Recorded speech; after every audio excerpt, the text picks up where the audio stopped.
लेकिन इस समय तक वसीम को असीम शैतानी कबीले की भनक लग चुकी थी। तो ये हमला असीम शैतानी कबीले ने करवाया था। मैं उनका ठिकाना ढूंढने की कब से कोशिश कर रहा था। शायद अब मैं कामयाब हो जाऊंगा। वसीम ने मनी मन सोचा और अपनी दिमागी शक्ति का इस्तेमाल किया। अगली सुबह राज थोड़ी देर तक सोता रहा। अरे राज तो उठ गए, वसीम ने कहा। इस समय वसीम राज के कमरे में रखा कंप्यूटर चला रहा था। अरे कहीं ये Hollywood movie fast and furious तो नहीं देख रहे? राज ने मनी मन सोचा। राज ने चैट ग्रुप खोला तो तिलिस्मक को हिंदी पढ़ाने के लिए एक टीचर चाहिए था। तिलिस्मक एक टापू पर कुछ लोगों को भाषा सिखा रहा था। राज ने तिलिस्मक को इंटरनेट की मदद लेकर बेहतर ढंग से हिंदी सिखाने की सलाह दे दी। सीनियर, मेरे दोस्तों ने मुझे बंगाल की खाड़ी के एक टापू पर ट्रिप के लिए बुलाया है, क्या आप चलना चाहेंगे? राज ने वसीम से पूछा। वसीम एक ही बार में राजी हो गया। नाश्ता करने के बाद राज और वसीम राज के स्कूटर पर सैर करने निकल गए। तभी लश्कर का फोन आया कि उसने एक्सीडेंट वाली जगह की मरम्मत करवा दी है। हालांकि टफी और गुलगुले का अभी तक कोई पता नहीं चल पाया था। घर लौटकर वसीम ने उन दोनों को ढूंढने की जिम्मेदारी अपने हाथ में ले ली और राज पर कोऑर्डिनेट सेट करके वो चला गया। टफी और गुलगुले इस वक्त दिल्ली की ओर जा रहे थे। वहां टफी की एक राक्षसी बिल्ली दोस्त कोको रहा करती थी। वहां पहुंचते ही टफी की मुलाकात एक राक्षस भक्षी लड़की से हुई। लश्कर ने उसे वहां भेजा था और खुद भी वहीं था। लश्कर ने गुलगुले को पकड़ लिया, लेकिन टफी उसे वहां से बचाकर ले आया। उधर राज ने अपनी कान की इंद्री भी खोल ली। अगले दिन तक वसीम ने टफी और गुलगुले की कोई खबर नहीं दी, लेकिन जुबैर ने राज को लेने के लिए किसी को भेज दिया। राज ने मन बनाया कि जहाज में बैठने के पहले वो वसीम और पंखुड़ी को फोन लगाकर उनकी अपडेट ले लेगा। जैसे ही राज एयरपोर्ट पर पहुंचा तो वहां जोसेफ भी मौजूद था। जोसेफ वही आदमी था जिसे राज ने झूठी मूठी एक लड़ाकू टेक्निक स्पोर्ट्स इवेंट के दौरान सिखाई थी। जोसेफ अपनी बेटी जैस्मिन के साथ यहाँ आया था। इसके बाद हवाई जहाज में बैठने के पहले राज ने वसीम को अपने निकलने की बात बता दी। वहां दूसरी तरफ वसीम के पहुंचने के पहले ही लश्कर ने टफी को पकड़ लिया, जिसके बाद वसीम ने गुलगुले और टफी को उड़ती तलवार पर बिठाकर रवाना कर दिया। हवाई जहाज में बैठे हुए राज को अचानक एक सपना आया। हालांकि ये सपना प्याली के सपने जैसा नहीं था। राज एक जादुई शहर में था। इस शहर में कोई आसमान क्यों नहीं है? कहीं ये बंगाल की खाड़ी के पास पहुंचने के कारण तो नहीं? राज ने मनी मन सोचा। राज ने चारों तरफ देखा। आसपास जंगल, पर्वत, मैदान सब कुछ था। ये शहर काफी पुराना था और इसकी दीवारें बहुत ऊंची थी। शहर के बीचों बीच एक बड़ा सा टावर था। कहीं ये रहस्यमय टापू तो नहीं? राज ने मनी मन सोचा। जब पिछली बार राज को प्याली का सपना आया था तो उसमें उसने लालटू को देखा था।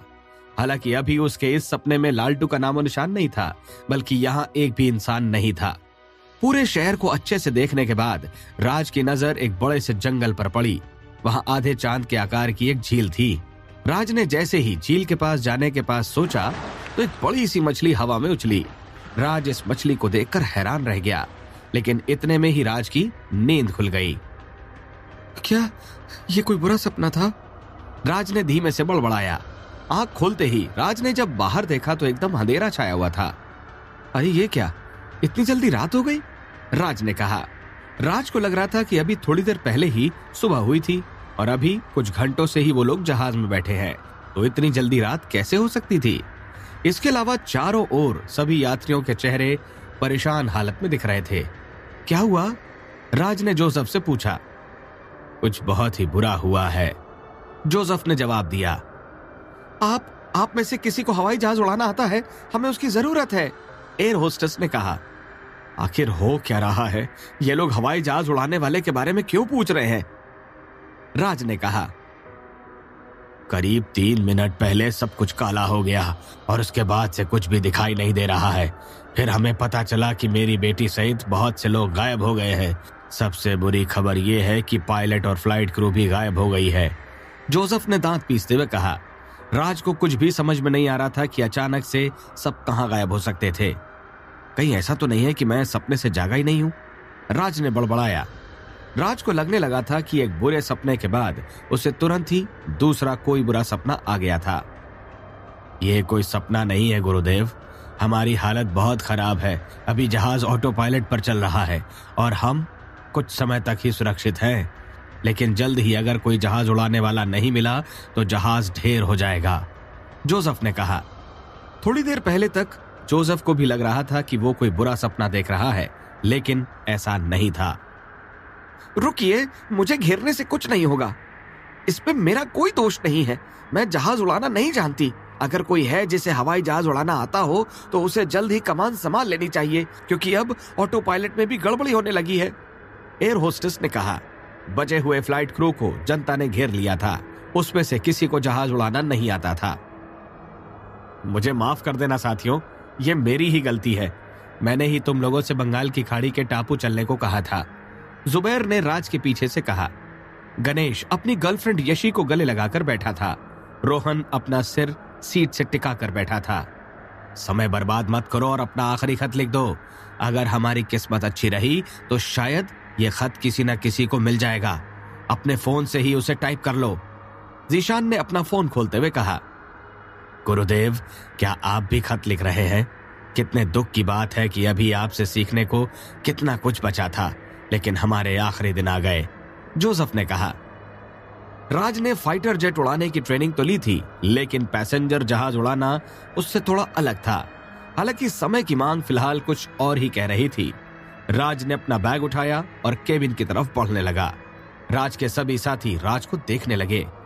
सुनिए, मैं जहाज उड़ाना जानता हूं, राज ने अपना लाइसेंस दिखाते हुए कहा। राज केबिन के अंदर चला गया। गणेश और रोहन भी उसके पीछे गए। राज को जहाज को लैंड कराना नहीं आता था। अचानक ही गणेश को पीछे कुछ अजीब महसूस हुआ। वो केबिन के बाहर आया। यशी उसे देखकर उसकी तरफ भागी। आखिर क्या हुआ? गणेश ने पूछा। अचानक ही एक बिजली सी चमकी और कुछ लोग गायब हो गए। वो लोग मरे तो नहीं होंगे ना? यशी ने डर कर कहा। मुझे नहीं पता, चलो चलकर राज को इस बारे में बताएं, गणेश ने कहा। राज, ध्यान से, आगे कुछ है, रोहन ने कहा। लेकिन राज को आगे कुछ भी दिखाई नहीं दिया, जबकि वो एक जादूगर था जिसकी आंख की इंद्री खुल चुकी थी। फिर ऐसा कैसे हो सकता था कि जो चीज रोहन देख पा रहा था वो राज को नहीं दिख रही थी? मुझे तो कुछ भी नहीं दिख रहा रोहन, तुम्हें कोई भ्रम तो नहीं हो रहा? राज ने कहा। नहीं, अंधेरे के इस तरफ जरूर कुछ है, रोहन ने राज को इशारा करके कहा। राज, अंदर कुछ हुआ है। लोगों के ऊपर रोशनी की परत चढ़ गई थी और वो एक एक करके रोशनी के टुकड़ों में बंटकर गायब हो गए। मुझे डर है कि पहले भी इसी तरह से लोग गायब हुए थे, गणेश ने केबिन में आते हुए कहा। गणेश बहुत घबराया हुआ था। उसने अपनी जिंदगी में पहले ऐसी चीज कभी नहीं देखी थी। ये सब उसके लिए किसी मूवी की तरह ही था। उसकी जान हलक में अटकी हुई थी। पहले जहाज उड़ाने की समस्या थी और अब लोगों के गायब होने की समस्या, जबकि इस सब से बाहर कैसे निकलना है इसके बारे में उसे कोई खबर नहीं थी। राज समझ चुका था कि ये कुछ और नहीं बल्कि नए खतरों की आहट थी। राज, आगे कुछ चमकीला दिखाई दे रहा है, गणेश ने आगे इशारा करके कहा। आखिर ये क्या हो रहा है? गणेश और रोहन को जो दिखाई दे रहा है वो मुझे क्यों नहीं दिख रहा? राज ने मनी मन सोचा। उसे समझ में नहीं आ रहा था कि ऐसा क्या था जिसे जादूगर की आंखें नहीं देख पा रही थी। तुम सभी को वो दिख रहा है? यशी, क्या तुम्हें भी कुछ दिखाई दे रहा है? राज ने यशी से पूछा। यशी ने राज की तरफ देखकर सिर हिला दिया। क्या तुम लोग ठीक से बता सकते हो कि वो रोशनी कैसी है? राज ने गहरी सांस लेकर कहा। राज, तुम्हें वाकई में वो रोशनी नहीं दिखाई दे रही? गणेश ने पूछा। मुझे अंधेरे के अलावा और कुछ भी दिखाई नहीं दे रहा, राज ने कहा। राज को कोई आइडिया नहीं था कि ये सभी किस बारे में बात कर रहे थे। उसने अपनी आंख की इंद्री खोल ली थी। वो आम इंसानों से ज्यादा देख सकता था। इसके अलावा उसके पास आंख की इंद्री की खास स्किल टेक्निक भी थी, जिसके बावजूद भी राज को कोई रोशनी जैसी चीज दिखाई नहीं दे रही थी। जब से वो सपने से जागा था उसे सिर्फ और सिर्फ अंधेरा ही दिखाई दे रहा था। हमें थोड़ा नजदीक पहुंचने का इंतजार करना चाहिए। अभी के लिए मुझे एक हरी रोशनी दिख रही है जिसके चारों तरफ सुनहरी किरणें निकल रही हैं, गणेश ने कहा। आखिर वो क्या था जो राज को छोड़कर बाकी सभी लोगों को दिखाई दे रहा था? आखिर राज उस चीज को क्यों नहीं देख पा रहा था? क्या राज के साथ कुछ गड़बड़ हुई थी? क्या राज के सपने का इस सब से कोई लेना देना था? क्या वो सभी गलती से रहस्यमयी टापू पहुंच गए थे? आखिर राज की तरफ कौन सा नया खतरा बढ़ रहा था और राज इस परेशानी से कैसे निकलने वाला था?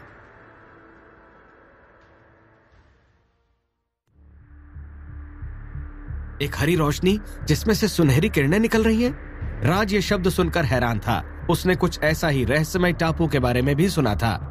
वो रोशनी हमारे और करीब हो रही है। मुझे एक छोटा सा टापू दिखाई दे रहा है। वो टापू हवा में उड़ रहा है ना? मुझे कोई भ्रम तो नहीं हो रहा? गणेश ने अपनी आंखें फाड़कर देखते हुए कहा। यह वाकई एक छोटा टापू है, रोहन ने कहा। हाँ, और ये वाकई हवा में उड़ रहा है, यशी ने जवाब दिया।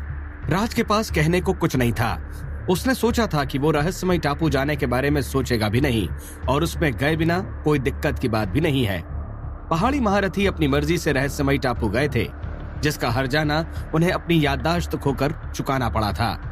जब से ये बात राज को पता चली थी, उसने रहस्यमय टापू जाने का अपना ख्याल भी छोड़ दिया था। लेकिन किसी ने नहीं सोचा था कि रहस्यमय टापू खुद ही राज को अपने जाल में फंसा लेगा। अगर गणेश और रोहन ने उसे न बताया होता तो शायद राज हवाई जहाज को सीधा टापू में ही घुसा सकता था। मेरे सभी सीनियर्स के पास इस टापू में जाने न जाने की चॉइस थी, फिर मुझे जबरदस्ती इसमें क्यों जाना पड़ रहा है? राज ने अपने सीने पर हाथ रखकर सोचा। मुझे इस टापू में कुछ गड़बड़ लगती है, हमें इसे नजरअंदाज कर देना चाहिए, राज ने कहा। हाँ, मैं भी यही सोच रहा था, गणेश ने कहा। मुझे लगता है कि हमें थोड़ा देख लेना चाहिए, रोहन ने कहा। गणेश, टापू असल में कहाँ है? हम उसके बगल से निकल जाएंगे, राज ने रोहन की बात को नजरअंदाज करते हुए कहा। ठीक वहां पर, गणेश ने उड़ते टापू की तरफ इशारा करके कहा। राज ने सिर हिलाया और हवाई जहाज को टापू से दूर कर दिया।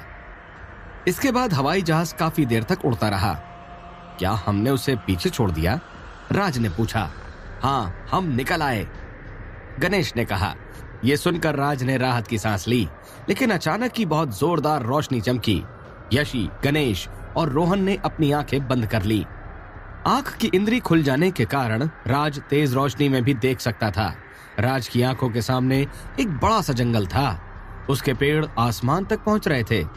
जंगल के बाद एक बड़ा सा घास का मैदान था। इसके बाद राज को एक जानी पहचानी जगह दिखाई दी। एक आधे चांद के आकार की झील जो अभी अभी उसने सपने में देखी थी, अब उसके सामने थी। राज समझ गया कि यदि झील सच में थी तो उसमें रहने वाली बड़ी सी मछली भी सच में होगी। हालांकि राज इस बात पे श्योर नहीं था कि यही रहस्यमय टापू है या नहीं। क्या मुझे कोई बताएगा कि क्या हो रहा है? शायद गणेश और बाकी लोगों ने जो देखा वो रहस्यमय टापू का सिर्फ एक भ्रम था, जबकि रहस्यमय टापू हमें अपने जाल में फंसा रहा था। राज ने मनी मन सोचा, कितना सुंदर है। यशी ने जब अपनी आंखें खोली तो गणेश को गले लगाकर बोली। रोहन की आंखें भी जगह की खूबसूरती को देखकर खुली की खुली रह गई थी। अभी जहाज में करीब 20 यात्री थे जो गायब नहीं हुए थे। कितना सुंदर नजारा है, जोसेफ ने खिड़की से बाहर झांक कर कहा। क्या हम बच गए? हम उस अंधेरे से तो बाहर निकल गए हैं ना? एयर होस्टेस ने कहा। बाकी किसी पर रोशनी नहीं छाई, ना ही कोई रोशनी के टुकड़ों में बदला, तो क्या हम वाकई सुरक्षित हैं? एक यात्री ने कहा। लेकिन ये जगह आखिर कौन सी है? रिया की बड़ी बहन ने कहा।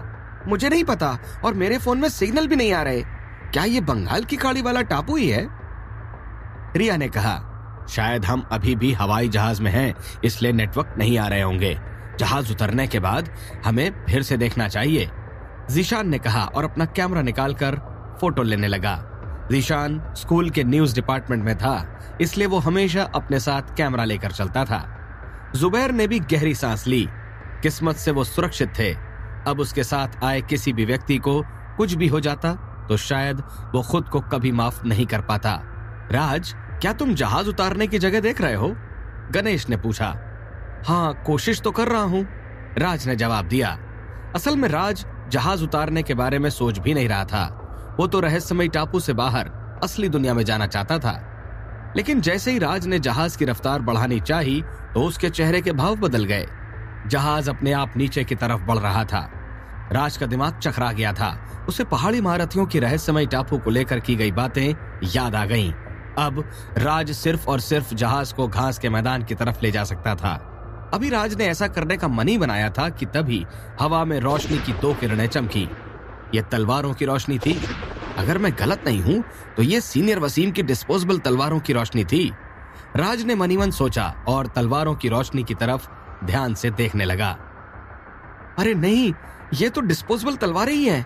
ये मेरी ही तरफ तो नहीं आ रही है ना? सीनियर, आखिर आप क्या करना चाहते हो? राज ने मनी मन सोचा। तलवारें तो राज की तरफ बढ़ रही थीं, लेकिन टफी और गुलगुले उन पर दिखाई नहीं दे रहे थे। राज अपने ख्यालों में डूबा ही था, तभी तलवारों ने जहाज के आगे के हिस्से को काट दिया। इसी समय बंगाल की खाड़ी के पास वसीम ने टफी और गुलगुले को हवा में उड़ते देखा, जबकि उनकी तलवारों का नामो निशान नहीं था। जबकि वसीम राज के कोऑर्डिनेट की तरफ ही बढ़ रहा था। उसने सोचा था कि टफी और गुलगुले के राज के करीब पहुंचते ही वो तलवारों की रफ्तार को कम कर देगा, ताकि जहाज को कोई नुकसान न हो। असल में टफी और गुलगुले किसी अदृश्य बैरियर से टकराकर बेहोश हो गए थे, जबकि तलवारें पार निकल गई थीं। जब वसीम ने टफी और गुलगुले को गिरते देखा तो उसने अपनी दिमागी शक्ति से उन्हें हवा में उड़ा दिया था। आखिर वो तलवारें बिना कोई निशान छोड़े गायब कैसे हो गईं? वसीम ने सोचा। वसीम चलकर बैरियर के पास गया। उसे समझ आ चुका था कि तलवारें किसी भी पल राज के पास पहुंचने वाली थीं। क्या इसके दूसरे तरफ रहस्यमय टापू है? क्या ये वही टापू है जहां पहाड़ी इमारतियों ने अपनी याददाश्त खोई थी? वसीम ने सोचा। वसीम ने पहले भी इस टापू को ढूंढने की कोशिश की थी, लेकिन उसे ये कभी नहीं मिल पाया, और अब वसीम इसमें घूमने का मौका छोड़ नहीं सकता था। जैसे ही वसीम ने बैरियर को छूने की कोशिश की, उसे किसी चीज के टूटने की आवाज आई और बैरियर गायब हो गया। दुनिया फिर से सामान्य हो गई। वसीम के हाथ से रहस्यमय टापू का मौका फिर से छूट गया। तलवारों के जहाज से टकराते ही राज बेहोश हो चुका था। क्या मैं अभी भी जिंदा हूँ? आज मैं एक बार फिर बच गया, लेकिन मैं भी कहाँ हूँ? जब उसे होश आया तो सबसे पहले ख्याल उसे यही आया। राज को ऐसा लग रहा था कि जैसे वो किसी गर्म पानी की झील में तैर रहा था, लेकिन तभी उसे कई सारे लोगों के एक साथ चीखने की आवाज सुनाई दी। राज ने अपनी आंखें खोली। राज किसी झील में नहीं, बल्कि एक बड़ी सी कढ़ाई में था, जिसके नीचे आग जल रही थी। उसे गर्म पानी में कई सारी सब्जियों के साथ पकाया जा रहा था। आखिर ये कैसा जादू है? क्या कोई मेरे साथ मजाक कर रहा है? राज ने मनी मन सोचा और चीखों की तरफ देखा। राज पूरी तरह से हैरान रह गया। उसके बगल की कढ़ाई के चारों तरफ कई सारे गोरिल्ला थे। क्या ये लोग मुझे खाना चाहते हैं? लेकिन गोरिल्ला कब से पकाकर खाना खाने लगे? अभी सबसे पहले मुझे यहाँ से निकलने के बारे में सोचना चाहिए। राज ने मन ही मन सोचा। वो बुरी समस्या में फंस चुका था। राज ने अपनी ताकत का इस्तेमाल करके खुद को छुड़ाया और आसपास देखा। पास ही में गणेश, रोहन और यशी भी बंधे हुए थे, जबकि राज का बैग एक तरफ पड़ा हुआ था, लेकिन बाकी यात्रियों की कोई खबर नहीं थी। जैसे ही राज कढ़ाई में खड़ा हुआ, सभी गोरिल्ला चिल्लाने लगे। एक हट्टा कट्टा गोरिल्ला अपनी छाती पीटते हुए राज की तरफ भागा। उसने एक बड़ा सा पत्थर उठाया और राज को उसके नीचे दबाने के लिए फेंक दिया।